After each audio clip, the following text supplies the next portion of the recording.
Silakan Kiki. Iya. Kalau saya bicara, saya Muslim, ya. Ya, Salah kalau misalkan saya bertanya-tanya. nggak salah Pak. Oke. Definisi roh menurut dari Nonis tuh, yang pemahaman dirimu tuh apa sih? Roh dalam pengertian apa? Roh itu punya banyak pengertian. Oke, Roh Kudus. Roh Kudus itu adalah rohnya Allah. Rohnya Allah. Hak hidupnya Allah sendiri. Bukannya kalau Tuhan kami itu yang memberi roh. Jadi dia itu menciptakan roh, bukannya memberi roh, menciptakan roh. Enggak, dia Termasuk itu Allah itu roh. Yesus berkata Loh, Allah itu roh. Yesus juga diberi roh loh. Yesus sendiri ngomong Allah itu roh. Yesus yang bicara. Yesus yang ngomong Allah itu roh. Lalu yang memberi rohnya Yesus siapa? Loh, rohnya Yesus sama dengan rohnya Bapa. Karena satu di dalam hakikatnya sebagai Allah. Bapak. Ya, makanya Tuhan Yesus berkata, roh yang keluar dari Bapa, itulah yang kuutus. Makanya disebut roh Kristus. Di dalam filioque. Aduh. Kalau kami, Roh Kudus itu artinya suci ya, yang dimiliki Ya, itu oleh kan para imanmu. malaikat. Itu kan imanmu, bukan iman kami. Iya, Anda kan oke. tanya iman kami. Dan Roh Begini, Kudus itu diberikan kepada Nabi. Kalau Anda bertanya iman saya jawab dengan iman saya. Kalau kamu menggunakan iman kamu sebagai dasar untuk menghakimi iman kami, imanmu itu tidak layak, karena imanmu itu baru datang.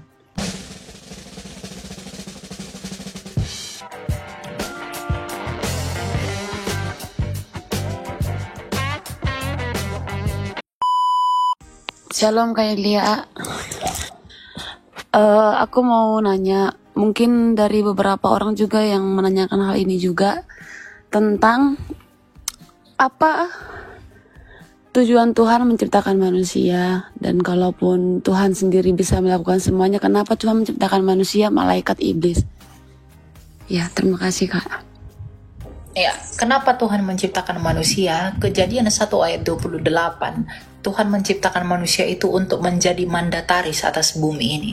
Dia menciptakan langit dan bumi, dan di dalam dirinya dia berpikir di dalam kemahakuasaannya bahwa perlu ada manusia untuk menghidupi bumi ini, untuk beranak cucu dan memenuhinya.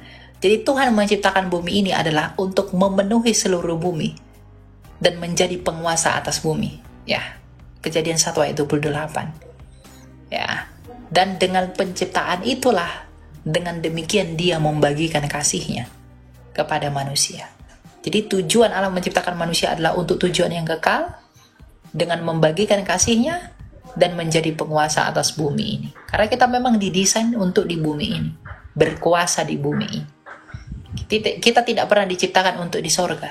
Kita diciptakan untuk tinggal di bumi ini, bukan di tempat lain. Satu lagi Kak, mau nanya tentang kemasukan Roh Kudus ya. Seperti yang kita tahu kan, nggak semua orang bisa kemasukan kuasanya Roh Kudus. Dan waktu kemarin doa 10 malam, saya teman selama 10 hari berturut-turut, teman saya ini selalu kayak kemasukan gitu. Terus saya bilang, apakah itu sungguh-sungguh dia kemasukan? Apakah itu benar-benar Roh Kudus? Kok setiap hari selama 10 hari kok dia selalu kemasukan gitu? Apakah itu termasuk saya menghujat Roh Kudus apa gimana Kak? Enggak. Dia kemasukan Roh Kudus itu pengertiannya apa? Maksudnya dia berbahasa roh begitu? Iya, jadi dia berkata-kata seperti orang yang kemasukan, tapi kata-katanya tetap seperti itu dalam 10 hari berturut-turut. Saya, apakah ini kemasukan gitu? Apakah saya Ada nggak yang berdosa menafsirkan gitu? bahasa itu? Kenapa Kak? Ada nggak yang menafsirkan bahasa itu? Enggak. Atau dia kasih tahu nggak artinya apa samamu? Enggak, dia cuman begitu doang. Jadi orang juga itu bukan bahasa roh. Oh iya. Karena Jadi karena di dalam 1 Korintus 14 ayat 13 dikatakan, kalau kamu berbahasa roh, berdoalah agar kepadamu juga diberikan karunia untuk menafsirkannya. Jadi kalau saya berbahasa roh dan kamu dengar saya berbahasa roh, setelah saya berbahasa roh, saya akan berdoa kepada Tuhan agar saya diberi karunia untuk menafsirkan bahasa tadi, agar kamu dibangun oleh bahasa roh saya itu. Nah, tapi kalau dia cuma cuap-cuap saja, tetapi tidak ada tafsirnya, lalu kamu tidak dibangun untuk itu, malah kamu jadi tersandung, itu bukan bahasa roh. Berarti saya nggak menghujat berarti ya Kak ya? Enggak. Oke, terima kasih ya Kak udah dinaikin. Shalom. Gitu ya. Jadi jangan percaya kepada pendeta-pendeta yang membenarkan dirinya. Mari kita berbahasa roh rame-rame begitu. Itu menyalahi Alkitab itu.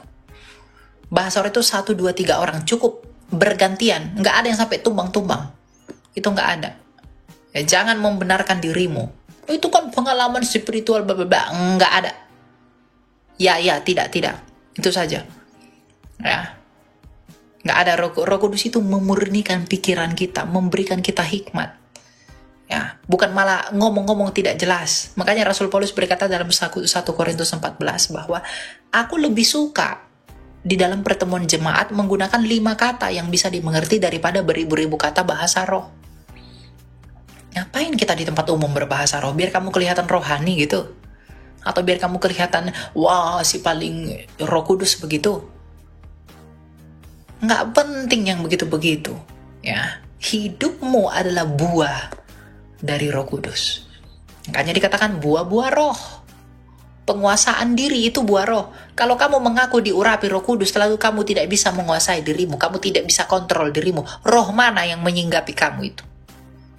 Buah roh itu penguasaan diri. Lalu kamu mengaku diurapi Roh Kudus, tapi kamu lompat-lompat ke sana kemari, jatuh tumbang segala macam. Roh mana yang menghinggapi kamu? Roh Allah itu hanya 1. Tidak ada 5. Ya. Nah, jadi jangan benarkan diri. Kalau itu salah, itu pasti salah. Ya. Nggak ada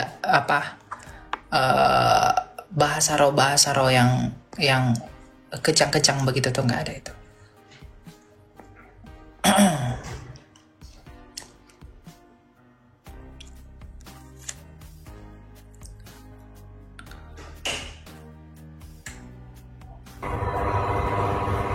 Mungkin.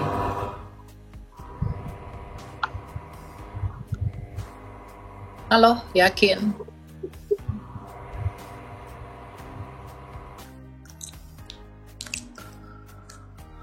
Kadang kalau sudah malam kita perlu beristirahat ya, tidur ya, biar jangan itu di bawah.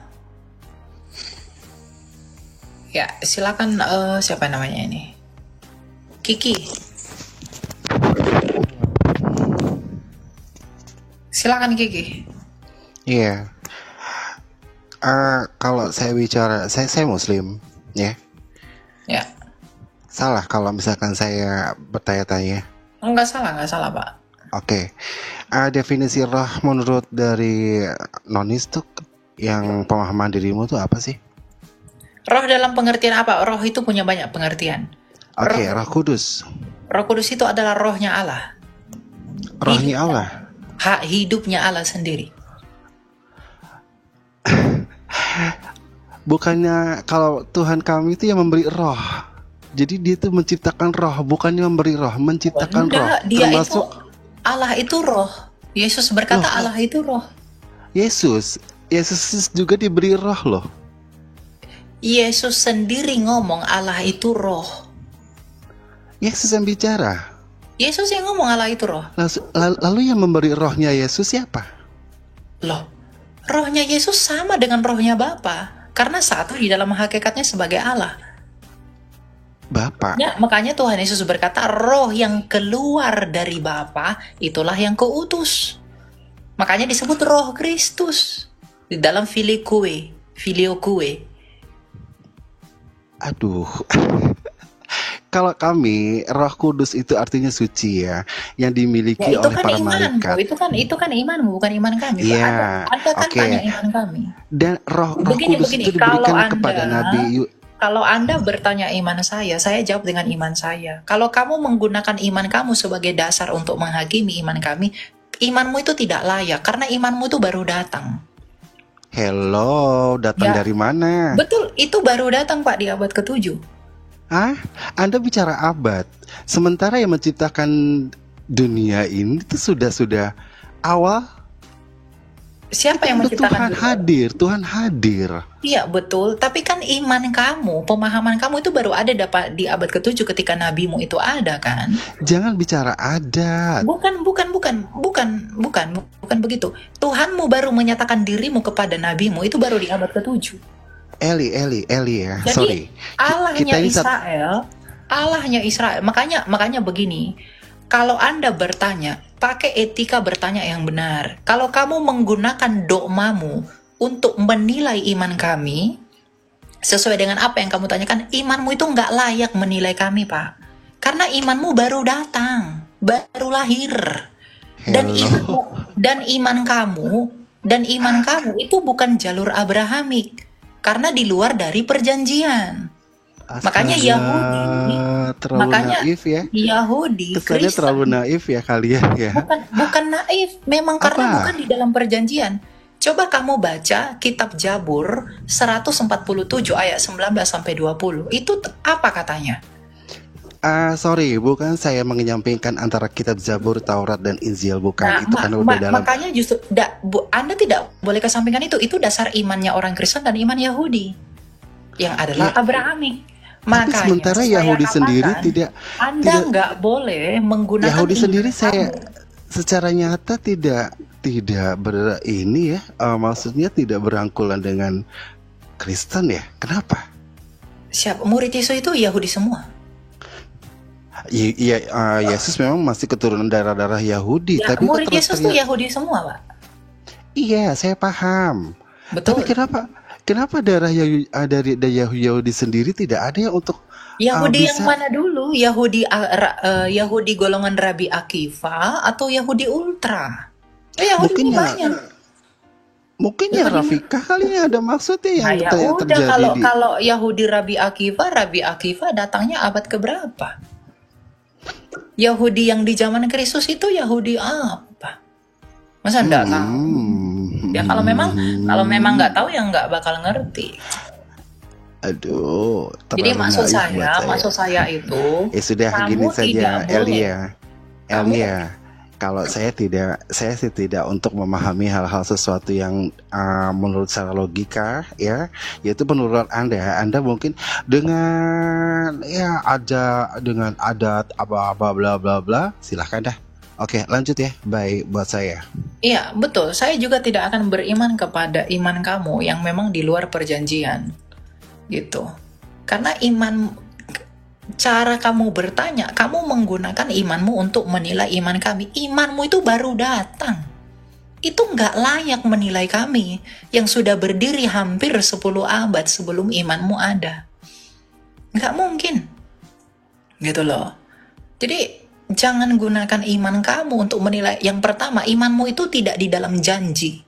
Imanmu itu datang entah dari mana, kita nggak tahu. Di luar janji. Dan yang kedua, itu nggak satu dekade dengan kami. Gitu loh. Jadi secara metodologi pun, ya kamu udah gagal. Makanya saya nggak mau lanjut. Kenapa? Ya kamu menggunakan apa yang tidak terkonfirmasi untuk membenarkan pahammu sendiri. Kalau berpikir secara radikal, radix itu artinya akar, kamu gagal. Itu nggak bisa. Masa kamu menggunakan yang terbaru untuk mengevaluasi yang terdahulu? Ini bukan perangkat lunak, bro. Ini bukan software. Ini history. Dan paham tentang Tuhan itu sendiri. Jadi kalau Anda dikatakan Allah itu roh, Tuhan itu, lalu kamu bilang Roh Kudus itu ada suci. Siapa yang bilang Roh Kudus itu tidak suci? Gitu. Jadi cara berpikir tuh minimal benar dulu gitu loh, baru ngomong.